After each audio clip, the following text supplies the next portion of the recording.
পশ্চিমবঙ্গ মধ্যশিক্ষা পর্ষদের ক্লাস 6-এর পরিবেশ বিজ্ঞান যে পাঠ্য বইটি আছে তার তৃতীয় অধ্যায়ে আছে মৌলিক, যৌগিক এবং মিশ্র পদার্থ।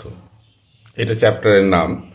আর তার প্রথম যে ইউনিটটি রয়েছে বা সাব ইউনিট, সেটা হলো ধাতু এবং অধাতু। তা ধাতু এবং অধাতু বুঝতে গেলে প্রথমে যেটা জানা দরকার সেটা হচ্ছে পদার্থ কাকে আমরা বলবো। পদার্থ হলো সেই সব বিষয়গুলি যাদের ভর আছে এবং যারা ইন্দ্রিয় গ্রাহ্য। শুধু ভর থাকলে তাকেও পদার্থ বলা যাবে, কিন্তু পদার্থের আর একটা প্রধান ধর্ম, সেটা ইন্দ্রিয় গ্রাহ্য হবে। অর্থাৎ আমরা চোখ দিয়ে হোক, নাক দিয়ে হোক, মানে গন্ধ শুকে হোক বা অনুভব করে হোক, আমরা বুঝতে পারবো যে তার উপস্থিতি।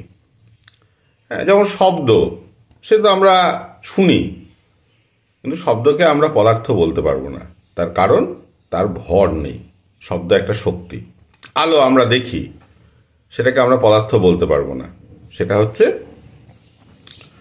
একটি শক্তি, তার ভর থাকবে না। সুতরাং বোঝা যাচ্ছে যে পদার্থ মাত্রই একটা ভর থাকার একটা প্রধান বৈশিষ্ট্য হিসাবে আমরা দেখব।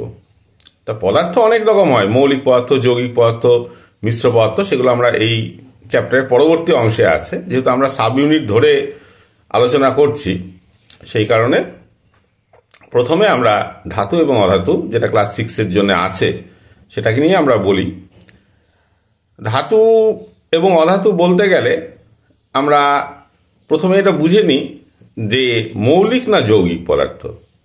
ধাতু কিন্তু সবসময় সাধারণত মৌলিক পদার্থ হয়, তবে অনেক মিশ্র ধাতু আছে যেগুলো বিভিন্ন ধাতুর মিশ্রণ, কিন্তু মৌলিক ধাতুরই মিশ্রণ। আর অধাতু কিন্তু মৌলিক, যৌগিক, মিশ্র সব রকমই হতে পারে। অধাতু একেবারে সব রকমই আমরা দেখতে পাই। যেমন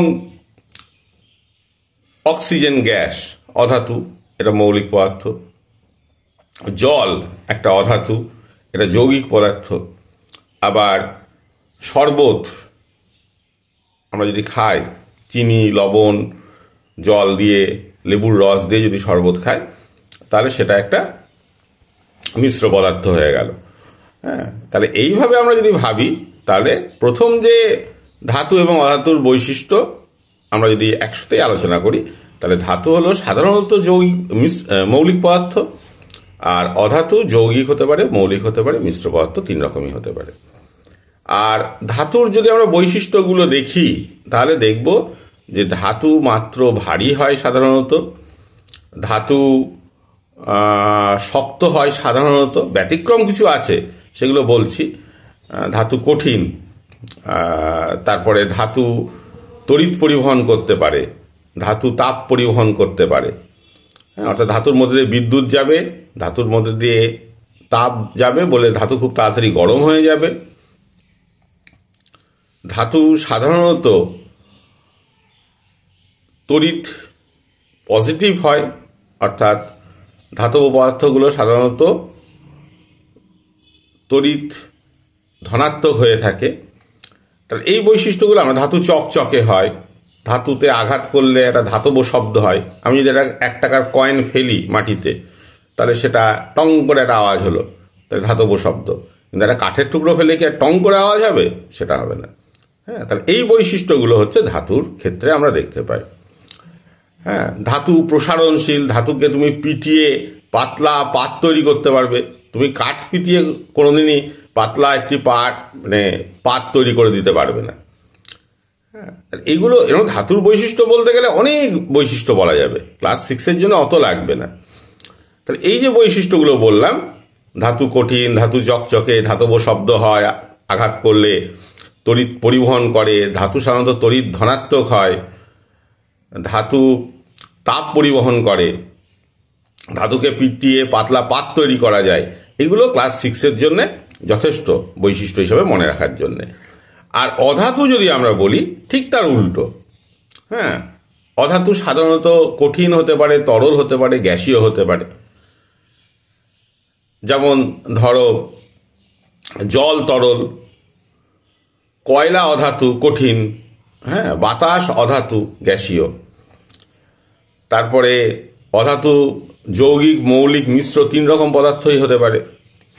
3 নম্বর, অধাতু তড়িৎ পরিবহন কখনোই করবে না, অধাতু তাপ পরিবহন কখনোই করবে না, অধাতুকে তুমি পিটিয়ে পাতলা পাত তৈরি করতে পারবে না, অধাতু দেখা যাবে যে কখনোই ধাতব শব্দ তৈরি করবে না। হ্যাঁ, ওই যে বললাম যে একটা টাকার কয়েন ফেলছি আর একটা কাঠের টুকরো ফেলছি, হ্যাঁ, কাঠের টুকরো হয়তো এই টাকার কয়েনের মতন আওয়াজ মাটিতে পড়লে হবে না। অধাতু সাধারণত চকচকে হয় না, ব্যতিক্রম কিছু আছে। অধাতু তড়িৎ ঋণাত্মক হয় সাধারণত, তড়িৎ ধনাত্মক সাধারণত হয় না। তাহলে এই যে ঠিক ধাতুর যে উল্টো বৈশিষ্ট্যগুলোই সব অধাতুর বৈশিষ্ট্য। তাহলে আমরা ধাতু এবং অধাতু সম্পর্কে একটা প্রাথমিক ধারণা পেলাম। এবার একটু ব্যতিক্রমগুলো বলি। হ্যাঁ, আমরা তো বললাম ধাতু কঠিন, কিন্তু দেখা যাবে ধাতু তরলও হতে পারে। হ্যাঁ, যেমন পারদ একটি তরল ধাতু, গ্যালিয়াম একটি তরল ধাতু।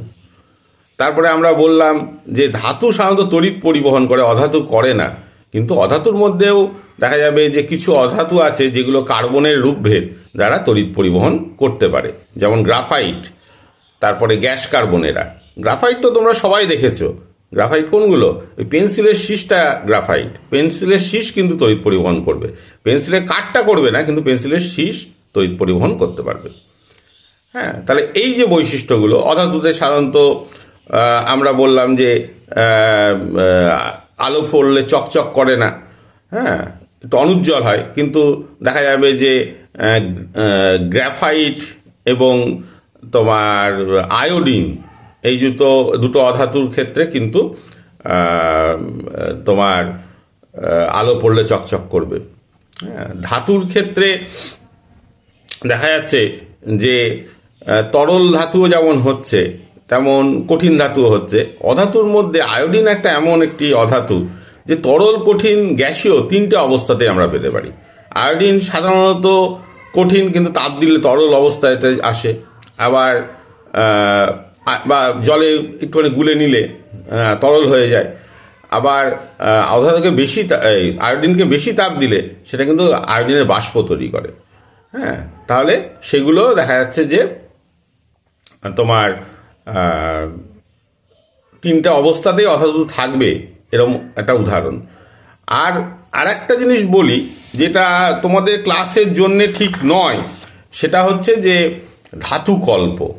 হ্যাঁ, সেটা এমন একটা বিষয় যে যাদের মধ্যে কিছু কিছু পদার্থ আছে যে যাদের মধ্যে ধাতু এবং অধাতু উভয়ের গুণই, এই যে আমরা ধাতুর কিছু গুণ বললাম, অধাতুর কিছু গুণ বললাম, হ্যাঁ, ধাতু এবং অধাতু দুটো গুণই বর্তমান আছে, এমনও কিছু পদার্থ পাওয়া যায়, তাদেরকে আমরা ধাতুকল্প বলি। হ্যাঁ, যেমন ধরো তোমার হচ্ছে আর্সেনিক, একটা ধাতুকল্প। আবার একটা জিনিস আমরা বললাম এই বলার মধ্যে যে মিশ্র ধাতু, হ্যাঁ, অর্থাৎ ধাতুর মিশ্রণ। হ্যাঁ, ধাতু সাধারণত নরম হয়, কিন্তু আমরা অনেক ধাতুকে ব্যবহার করি শক্ত অবস্থায়। হ্যাঁ, যেমন লোহা খুব শক্ত, কিন্তু লোহা অ্যাকচুয়ালি যখন একেবারে মৌলিক অবস্থায় থাকে তখন কিন্তু লোহা নরম, হাত দিলেই বেঁকে যাবে। তাহলে লোহাটা শক্ত হচ্ছে কেন? তার সাথে অন্য কোনো অধাতু অথবা অন্য কোনো ধাতু মিশিয়ে নেওয়া হচ্ছে, সেই জন্যে সেটা দেখা যাচ্ছে যে আমরা বলি মিশ্র ধাতু বা সংকর ধাতু, ফলে লোহাটা শক্ত হয়ে যাচ্ছে। যেমন আমরা স্টেনলেস স্টিল দেখি, হ্যাঁ, এটা কিন্তু লোহা এবং ক্রোমিয়ামের একটা সংকর ধাতু। আমরা স্টিলের থালায় ভাত খাচ্ছি, কিন্তু ওটাও একটা ধাতু, হ্যাঁ, লোহা অ্যাকচুয়ালি, কিন্তু দেখতে তো লোহার মতন না। ওর সাথে যখন ওই 15% থেকে 10% ক্রোমিয়াম মিশিয়ে নেওয়া হচ্ছে, তখন দেখা যাচ্ছে যে লোহাটার অবস্থা ওই রকম স্টেনলেস স্টিল হয়ে যাচ্ছে। অর্থাৎ দাগ পড়ে না বলে ওকে স্টেনলেস স্টিল বলে। হ্যাঁ, তাহলে এই যে ব্যাপারটা, এটা মিশ্র ধাতু। তাহলে মিশ্র ধাতুকে আমরা ঠিক মৌলিক পদার্থ বলবো না, এটা মিশ্রণ, মিশ্র পদার্থ, কিন্তু এটায় ওই ধাতুগুলো মিশিয়ে তৈরি করা হয়, ধাতুগুলোকে গলিয়ে মিশিয়ে তৈরি করে দেওয়া হয়। যেমন আমরা সোনার গহনা, মেয়েরা কেন ছেলেরাও পরে, তাই এই সোনাটা কিন্তু যদি বিশুদ্ধ সোনা দিয়ে গহনা বানানো হয় তাহলে দেখা যাবে যে সেই গহনাটা নরম হবে, ব্যবহার করা যাবে না। সেই জন্য সোনার সাথে খাদ মেশায় দেবে, বাড়িতে বলে খাদ মিশিয়েছে। খাদটা আর কিছুই না, খাদটা হচ্ছে ওই সোনার সাথে তামা মিশিয়ে নেওয়া হলো যাতে সোনাটা শক্ত হয়। তাহলে এটাও একটা ধাতুর বৈশিষ্ট্যর মধ্যে আমরা ফেলবো। তাহলে আজকে আমরা ধাতু অধাতুটা আলোচনা করলাম ক্লাস 6-এর জন্যে, পরিবেশ বিজ্ঞানের, পরিবেশ ও বিজ্ঞান যে বই তার। আশা করি সবারই ভালো লাগবে, বা ক্লাস 6-এ যারা পড়ো তাদের কাজেও লাগবে। আর এই যে লার্নার টিউটোরিয়ালস যে চ্যানেলটা, সেটা সবাই সাবস্ক্রাইব করুক, বিশেষ করে ক্লাস 6-এ সবাই করুক, যাতে তাদের উপকার হয় বিজ্ঞানের ব্যাপারটায়। আর অবশ্যই এটাকে সাবস্ক্রাইব করুন এবং শেয়ার করুন। শেয়ার করলে, বেশি বেশি শেয়ার করলে অনেকের কাছে এটা পৌঁছাবে। ধন্যবাদ।